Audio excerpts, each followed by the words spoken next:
In Our Town is presented by the Springfield Daily Citizen.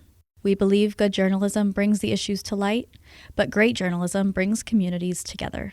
Visit us online for in-depth local journalism and more at sgfcitizen.org.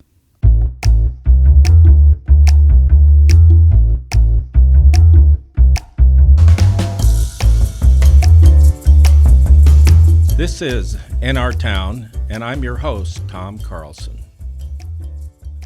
Today, my guest is Tim Rosenbury. Tim is a well-known architect here in Springfield with the firm Butler Rosenbury, and he is no novice to public service. He served 2 terms on the Springfield School Board. He was chairman of the Springfield Area Chamber of Commerce, and his latest role is in city government, where he is the director of Quality of Place. Tim, welcome to In Our Town. Thank you, Tom. It's good to be here, and I'm looking forward to this visit. Well, so what is the job of the Director of Quality of Place? Well, we make it up as we go. I guess as good as any way to describe it is how it was described to me when one morning I got a phone call at my desk at work, and it was from Mary Lily Smith, Planning Director. Known her for 40 years. Yeah, she started with the city of Springfield, I think, as a college intern, and retired recently and had a storied career as planning, economic development, preservation. How do you replace that institutional knowledge? You don't. You just go on. I'm sure she's willing to be a resource for you as you go forward. Mary is a trusted advisor. Okay. Every now and then, particularly as I made the switch from a private business to serving the public in a pretty visible way, I've relied on Mary from time to time to give me some solid, candid advice on what I should be doing and what I shouldn't be doing. So anyway, Mary calls me and she said, Tim, here at the city, we've just gotten this grant for the Grant Avenue Parkway project. And it's really about quality of place. It's about placemaking. It's not just a street. And then we're getting ready to actually execute the Jordan Creek daylighting project downtown. And it needs to be more than flood control. But both of those projects are going to be managed internally by people who really are more interested in how it works than as a piece of public infrastructure than it is a place. And put on top of all of that, we've got this forward SGF comprehensive plan that's underway, and we could use a little help in our planning department.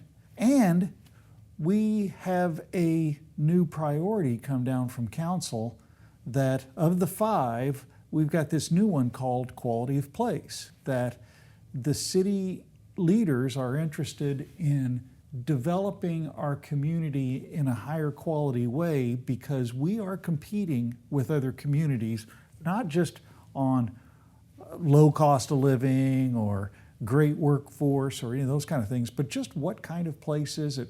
Would people choose Springfield as a place to live? So she's obviously getting ready to pitch you on the idea of this. Was it something you wanted to jump on, or you thought, oh my goodness, what am I getting myself into? I'm not immune to flattery, because the next thing she said right after that, Tom, was she goes, so we want to hire somebody who would be in charge of these kind of things from a quality perspective. And we've put together a list of people that we want to talk to. And she said, the list has only one name on it. Oh my! and it's you. So that's what I'm saying. I'm not immune. We all have our personal vanity, don't we? So yeah, she pitched hard. She pitched well, and so she said, "Are you?" Now this was in what, 2020? This was in actually December of 19, right? Okay. And so we went to lunch a couple days later. I'd written down a list of about 10 things that I thought would need to occur in order to do that. And as we sat down and started talking, got into it, I mentally had checked off those 10 things. And so I pulled the list out of my pocket, looked at it and said, well, Mary, this sounds too good to be true. I had been looking to make a change. I'd had a health scare that meant that the hard driving, grinding consulting business, I needed to slow down a little bit. And you've been doing that for what, 40 years? Yeah. And so my lead partner and I had successfully executed an ownership transition in the firm. And so it was time to consider other things perhaps. And so this came along and it just fit. So what I do in the job, Tom, is I'm situated in the city manager's office, which I love. It doesn't hurt to be close to the big guy, does it? Well, it does not hurt. I have this badge on, and the badge says city manager. It doesn't say that I am the city manager, but I do work in that department. And the whole idea of that is that I am, as a director, I am a department of one that sits inside a department, and then I am charged with collaborating across the entire organization. Now, some parts of the organization, like public works and planning, environmental services, to name three, get a little bit more of my attention than would, say, the Office of Risk Management. But I'm more involved in the physical development of the community. I oversee some projects like the Grand Avenue Parkway, but I don't manage them. Public Works traditionally delivers those projects, and they still are. I'm just a new member of the team that comes in, maybe asks some questions of the design team and our internal teams that hadn't been asked before. Well, Tim, you were involved in Springfield's Vision 2020. Way back when. Way back when, and I was certainly a close observer and participant in that as well. I think Right. on balance, it accomplished a lot of things. It really did. So now we're talking about Forward Springfield. Is that sort of like the second reincarnation of Vision 2020? Took the words out of my mouth. Because what's interesting about Forward Springfield, every 20 years or so, the community does a comprehensive plan. And the comprehensive plan is nothing more and nothing less than basically a platform on which we will build the community. And it's a visioning process. We make clear statements, some lines in the sand, some stakes in the ground, whatever cliche you want to use, that says this is what we want to become. It's a vision. And then this comprehensive plan is set out as a way for ordinances, codes, regulations, all those kind of things to be based on this vision. Would it be too much hyperbole to say it's the bridge to the future? No, it's not hyperbole at all. It's an apt metaphor. Yeah, that just concluded to some extent, didn't you? You had a big culmination of event at Hammond's Ball Field, 300 people. We had talk about that. We had an unveiling of the plan document and the contents of the plan. The community started this process back in 18 or 19.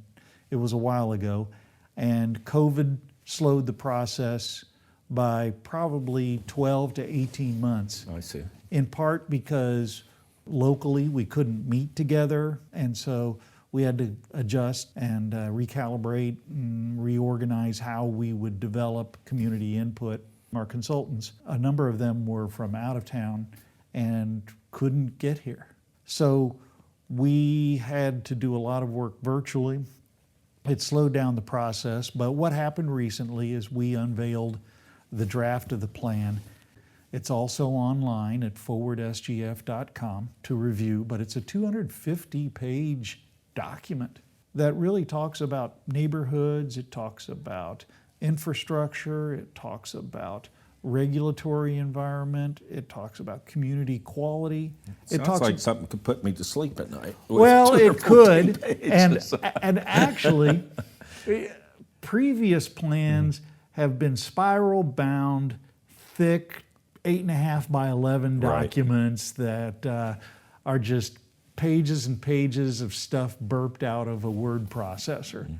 This one is a little bit different in that it's big format, it's 11 by 17, it's multicolored, there's a lot of white space, It's visual. It almost reads like a magazine. It is very visual. Yeah. It is long on graphics and short on text. Well, that's helpful to a visual person. You know, and maybe in one sense, there's some template for that. I'm not specifically talking about Vision 2020, but as you're well aware, the Community Foundation, with the help of the other organizations of the city, had prepared what they called a community focus report. Mm-hmm. Red flags and blue ribbons. Right. I'd be interested in knowing what sort of, or a SWOT analysis, if you like that metaphor, what things were bubbling up towards the top, the consciousness of the community? What strengths do we have and what issues do we need to address?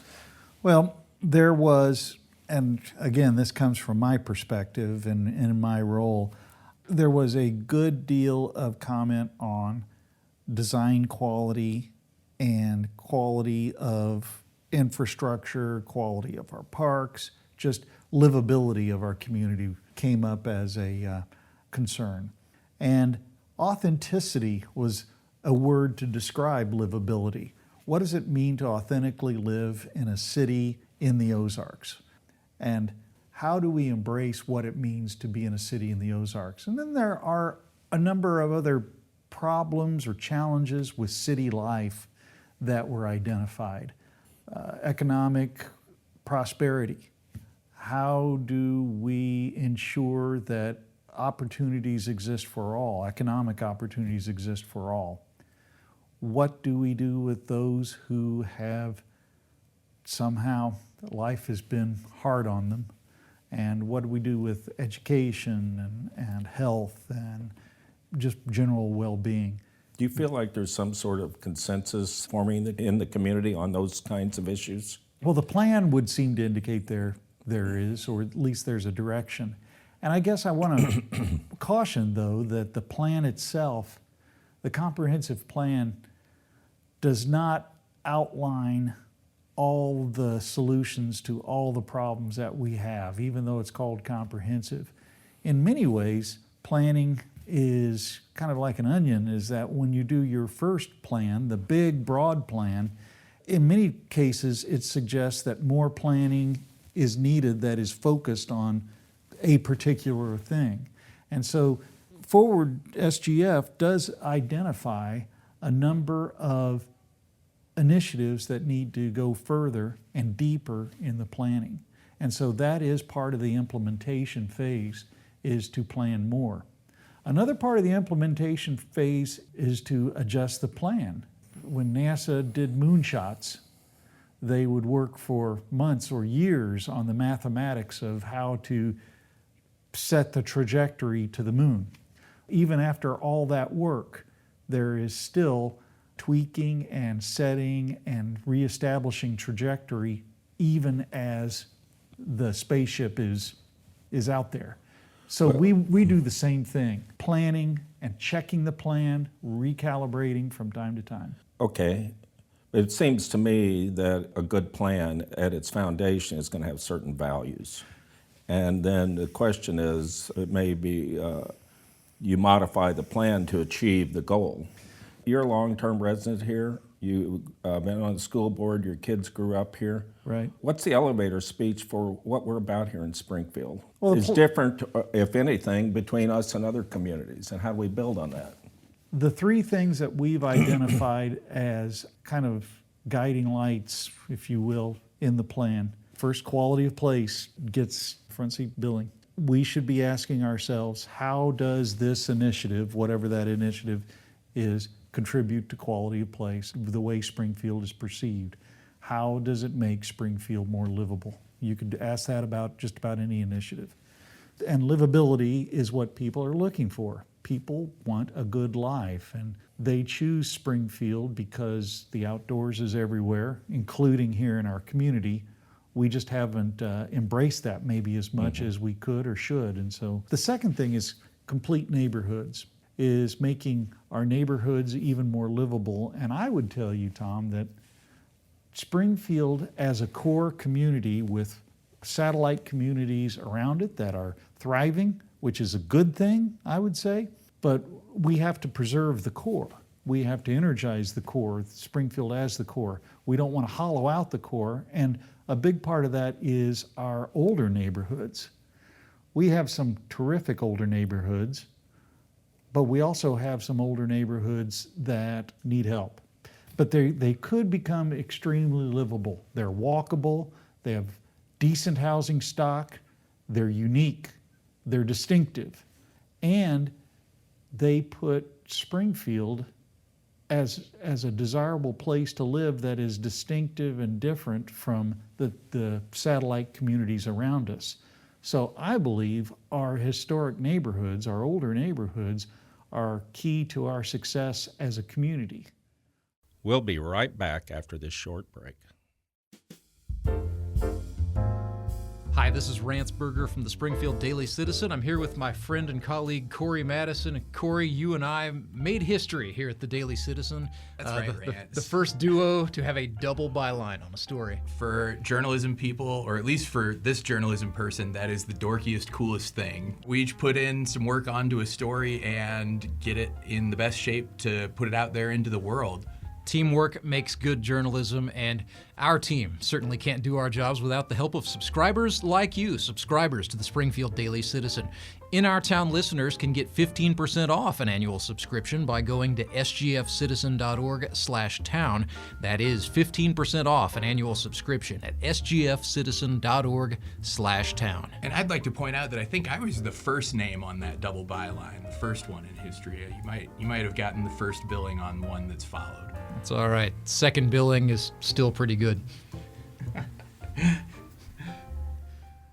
You know, there was a study, it was done by the Brookings Institution, about basically urban development. Yeah. And they said that a lot of cities in the country, and in Missouri in particular, had developed what they called an exit ramp economy.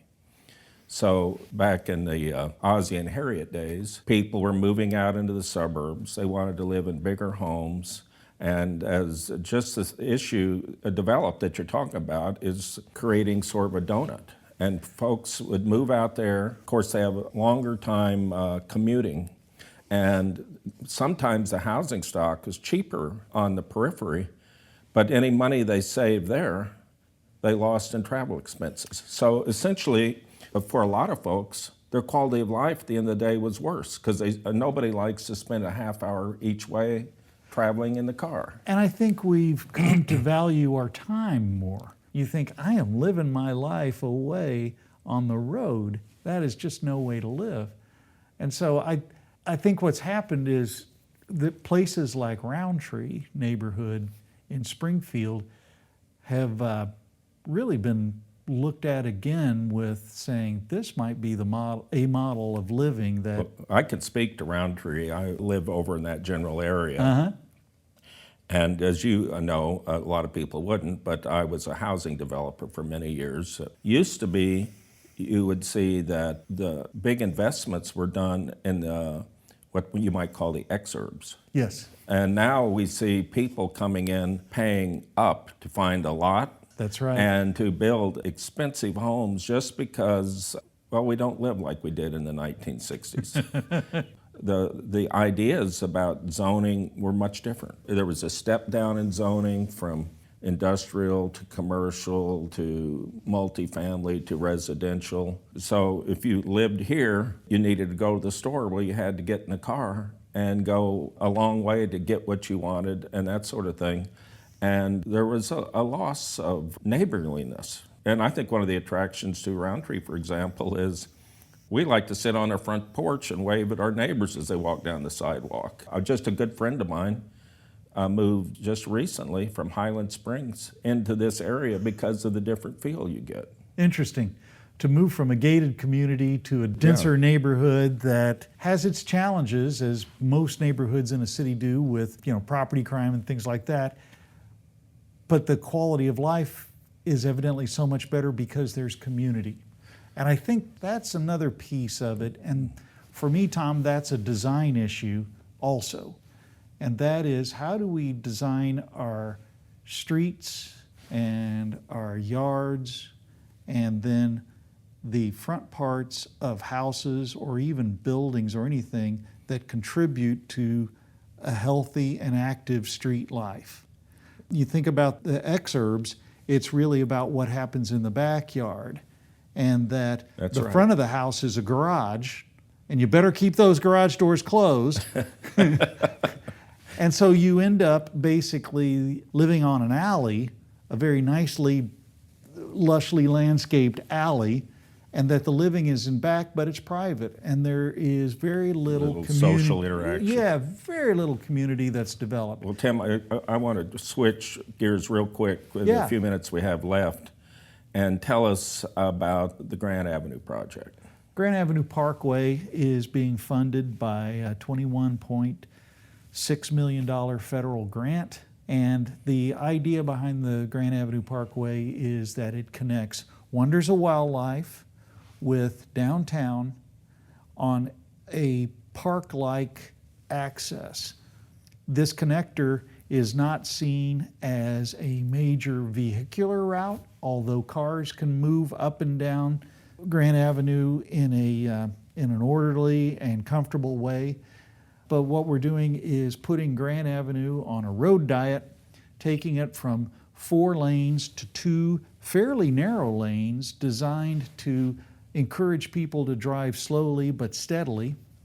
And then we're taking what's left of that right-of-way and making much more landscaping and pedestrian components, a walkway that can be used by bicyclists, runners, people who just walk, that again connect wonders of wildlife and downtown, our 2 tourist destinations. But it's also about recreation, and it points to, it can become a prototype for the way we do streets in the future, where the concept is to be tree-lined, to be multimodal, to be completely accessible, and to celebrate the notion of living in community. It's also intended. It sets a template for how you're going to do other things in the future, doesn't it? And really, if you think about it, there were really 3 components to Grant Avenue Parkway. What happens in the right-of-way, as you know, the project itself. But then what we did is we implemented some new zoning that is new for Springfield, that emphasizes place over use and encourages denser development and maybe more incremental development as a means of providing affordable housing and accessible housing. And honestly, you don't really have a choice, because with pretty much an inability to annex, you are forced to do infill. Springfield is no longer a greenfield community town, and this is one of the things that we as a community need to embrace and accept, is that we are becoming a city. And that means that we're going to have to be open to a greater diversity of housing types and a greater diversity of development types. But what we're going to have to hold to is that notion of how does it contribute to community. The third piece is economic development. And we're looking at some development incentives that would make it easier to redevelop in what is admittedly a somewhat challenging area. But we want this development also then to point to a direction of livability and tie back to those notions in Forward SGF of complete neighborhoods. And the third piece that I didn't talk about in the Forward SGF would be this kind of entrepreneurial sustainability. And we're looking for ways to demonstrate that on Grant Avenue and the other projects that I've been working on. Well, it might be a bit of a non sequitur. A smart guy like you could probably tie them together. But you talk about diversity, but that's an issue that has broader implications in terms of people and the way the world's developing. I know that you worked on that when you were at the Chamber, and it was an issue that you wanted to focus on when you were on the school board. Why is diversity important to a place like Springfield? Well, first of all, because it's inevitable, and because there's something in us that initially resists it, but then there's something in us that ultimately embraces it. But there is a process to go through. And a lot of that has to do with change. is that we become kind of inward focused. And when we turn ourselves outward and develop a curiosity and an interest in the other, whether it's the other neighborhood, the other community, the other person, I think we grow by that. And the world is certainly not a bunch of white Americans, and people are dealing with folks from all over the world that look different than you and I do. And I will tell you, Tom, is that between 2000 and 2010, I did some traveling on business and service to sub-Saharan Africa and to China, multiple trips to both places. And I was the other. But in both places, I was also the honored guest. And it wasn't because I was white or male or any of that. It was because that is the way they treat others. And it made me kind of reevaluate the way that I would look at the other. It also made me open to change, especially this late in my life. I'm 65.